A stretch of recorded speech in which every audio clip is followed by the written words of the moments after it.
नमस्कार and welcome back दोस्तों। मैं हूं सत्येंद्र कुमार। आप देख रहे हैं द लेक्सिकन इंग्लिश। दोस्तों, इससे पिछले वाले वीडियो के लेक्चर पर अभी हमने वर्ब टॉपिक पर पढ़ा था, जहां तक हमने V1 से V5 और V1 से V4 बनाना सीखा था। आज के इस वीडियो लेक्चर में हम लोग जानेंगे V1 से V2 और V3 बनाना। तो दोस्तों, चलिए आज का सेशन स्टार्ट करते हैं। तो पहला रूल है, यदि किसी V1 का अंत Y से हो और उससे पहले कोई कॉन्सोनेंट लेटर हो तो Y को हटाकर IED लगाकर V2 और V3 बनाया जाता है। कहने का मतलब, अगर किसी V1 का अंत Y से हो और उससे पहले कोई कॉन्सोनेंट लेटर हो तो Y को हटाकर IED जोड़कर V2 V3 बनाया जाता है। जैसे आप देख सकते हैं, ट्राई Y से अंत कर रहे हैं, उससे पहले एक कॉन्सोनेंट लेटर है जो कि R है, तो Y को हटाकर IED में बदलकर V2 और V3 ट्राइड बन जाएगा। जैसे क्राई है, सेम प्रोसेस, क्राइड हो जाएगा। शाई है, साइड। नेक्स्ट है आपका रूल्स, यदि किसी V1 का अंत Y से हो और Y से पहले कोई वॉवेल लेटर हो तो सिर्फ ED जोड़कर V2 और V3 बनाया जाता है। जैसे एग्जांपल्स है, प्ले Y से अंत हो रहे हैं, उससे पहले एक वॉवेल लेटर A है, तो सिर्फ क्या करेंगे, ED जोड़कर V2 और V3 बना लेंगे। जैसे प्ले का प्लेड हो जाएगा, कोए का कोएड हो जाएगा। ठीक है ना। तो चलिए दोस्तों, तीसरा रूल्स है आपका, यदि किसी V1 का अंत D से हो और तो D को क्या करेंगे, T में बदलकर V2 और V3 बना लेंगे। अगर किसी V1 का अंत D से होगा तो D को T में बदल देंगे और V2 V3 बना लेंगे। तो चलिए दोस्तों, आपका एग्जाम्पल्स स्पेंड है। जैसे यहाँ पर स्पेंड है, स्पेंड D से अंत कर रहे हैं तो D को T में बदल देंगे और V2 V3 बना लेंगे, स्पेंट और स्पेंट। जैसे बिल्ड है तो बिल्ड का भी क्या करेंगे, D को हटाकर T में बदल देंगे और बिल्ट बना लेंगे। नेक्स्ट रूल है आपका, यदि किसी V1 का अंत T या D से हो तो उससे पहले डबल वॉवेल और उससे पहले क्या हो, डबल वॉवेल लेटर हो, तो क्या करेंगे, V2 और V3 बनाने के लिए डबल वॉवेल लेटर को सिंगल वॉवेल लेटर कर देंगे। कहने का मतलब, अगर किसी V1 का अंत D या T से हो और उससे पहले क्या हो, डबल वॉवेल लेटर हो, तो V2 और V3 बनाने के लिए डबल वॉवेल लेटर को सिंगल कर देंगे। जैसे ब्लीड है, इसे D से अंत हो रहे हैं तो D से पहले डबल वॉवेल लेटर E है, तो क्या करेंगे, डबल वॉवेल लेटर को सिंगल कर देंगे, डबल ई को ई कर देंगे। जैसे ब्लेड और ब्लेड, V2 V3 बन जाएगा। जैसे सूट है तो सूट का शॉर्ट हो जाएगा। फीड का है फेड। नेक्स्ट है आपका 5 नंबर रूल, यदि किसी कोई क्रिया बहुत छोटा हो और उसका अंत कॉन्सोनेंट से हो, कॉन्सोनेंट लेटर से हो और कॉन्सोनेंट लेटर को तो क्या करेंगे, V2 और V3 बनाने के लिए कॉन्सोनेंट लेटर को डबल कर देंगे और ED जोड़ देंगे और V2 V3 बना लेंगे। जैसे एग्जांपल है आपका स्टॉप, तो स्टॉप का स्टॉप्ड हो जाएगा। डबल P कर देंगे, छोटा वर्ब रहेगा, तो क्या करेंगे, लास्ट लेटर को डबल कर देंगे और ED जोड़ देंगे। जैसे डीप है तो डीप का क्या हो जाएगा, डिप्ड। बैन का है बैंड। दोस्तों, कुछ ऐसे भी वर्ब है जिसका तीनों रूप सेम होते हैं, ठीक है ना। तो जैसे आपका देख सकते हैं यहाँ पर आप, कट, ये कट तीनों होता है, इसका सेम होता है। जैसे वेट वेट। कहने का मतलब, जैसे कुछ ऐसे वर्ब है जो कि तीनों रूप में सेम होते हैं। जैसे पुट है पुट, ब्रॉडकास्ट।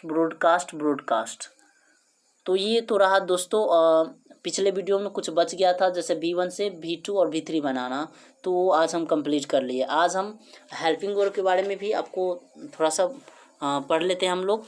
तो हेल्पिंग वर्ब के बारे में जानते हैं। तो चलिए दोस्तों, आज का डेफिनेशन से देखते हैं। Helping verb, a verb that does not have it's आउन मीनिंग, एक ऐसा क्रिया जिसका अपना अर्थ ना हो, and can't be used independently, और जिसका प्रयोग स्वतंत्र रूप से नहीं किया जा सके, इज कॉल्ड कहा जाता है हेल्पिंग वर्ब, उसे हेल्पिंग वर्ब कहा जाता है। कहने का मतलब, एक ऐसा क्रिया जिसका अपना हिंदी अर्थ ना हो और जिसे स्वतंत्र रूप से प्रयोग नहीं किया जा सके, उसे क्या कहते हैं, हेल्पिंग वर्ब कहते हैं, सहायक क्रिया। जैसे example, is, was, have, can, could, may, might, चलिए दोस्तों, तो इसमें नोट्स करके दिया गया है, नोट करके, तो इसके बारे में जानते हैं। इनके अपने अर्थ नहीं होते हैं। इसका अपना अर्थ नहीं होगा हेल्पिंग वर्ब का। यह मुख्य क्रिया की मदद करेगा। इसका नाम ही हेल्पिंग वर्ब, तो क्या करेगा, मदद करेगा सेंटेंस के अंदर आकर मेन वर्ब की। तीसरा है यह मुख्य क्रिया को नियंत्रण करता है। ये मुख्य क्रिया को कंट्रोल भी करता है। नेक्स्ट है आपका इसकी संख्या सीमित होती है। ये हेल्पिंग वर्ब की जो संख्या होगी वो सीमित होगी। इसकी संख्या 24 होती है। मेन वर्ब की संख्या अनलिमिटेड है, अनगिनित है, लेकिन हेल्पिंग वर्ब की संख्या 24 ही होते हैं। यह मुख्यतः 2 प्रकार के होते हैं। ये 2 प्रकार के होते हैं, तो जानते हैं कौन कौन से रूप होते हैं 2।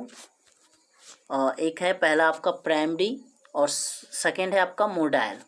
प्राइमरी में 3 ग्रुप है। एक टू बी है, टू बी में 5 आते हैं, is, am, are, was, were. और टू डू में आते हैं do, does, did. To have में आते हैं हैज़, हैव, हैड।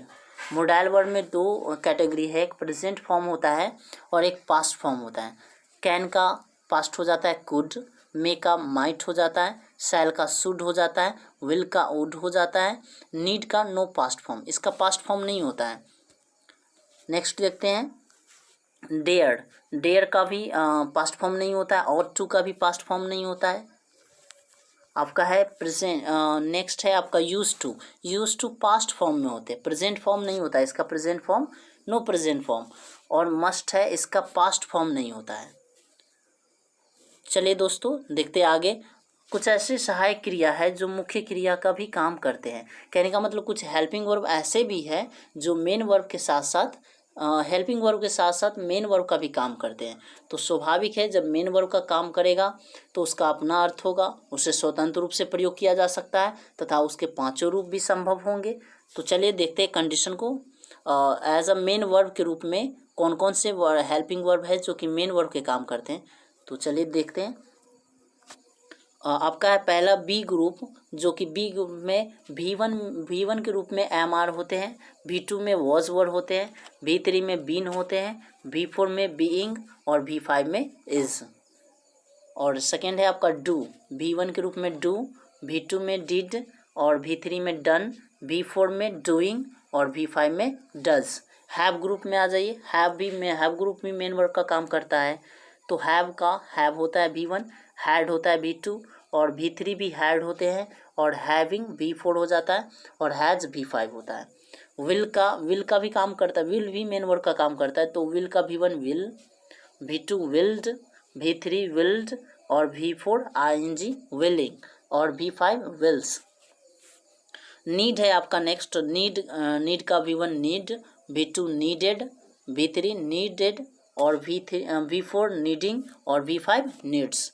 और नेक्स्ट है आपका last dare V1, dared V2, dared V3, daring V4 और डेयर्स V5।